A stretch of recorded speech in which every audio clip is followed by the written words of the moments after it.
Latest chika, may nasagap akong balita na ikakakilig ninyo.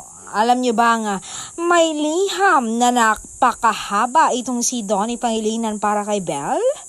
Naglalaman ng nararamdaman niya kay Belle at pangarap ng aktor para sa kanilang dalawa. At ang isa pa raw na nakalagay raw roon ay isang pangakong si Belle lang ang kanyang iibigin, na siya ang magiging asawa nito at magiging ina ng mga anak nito.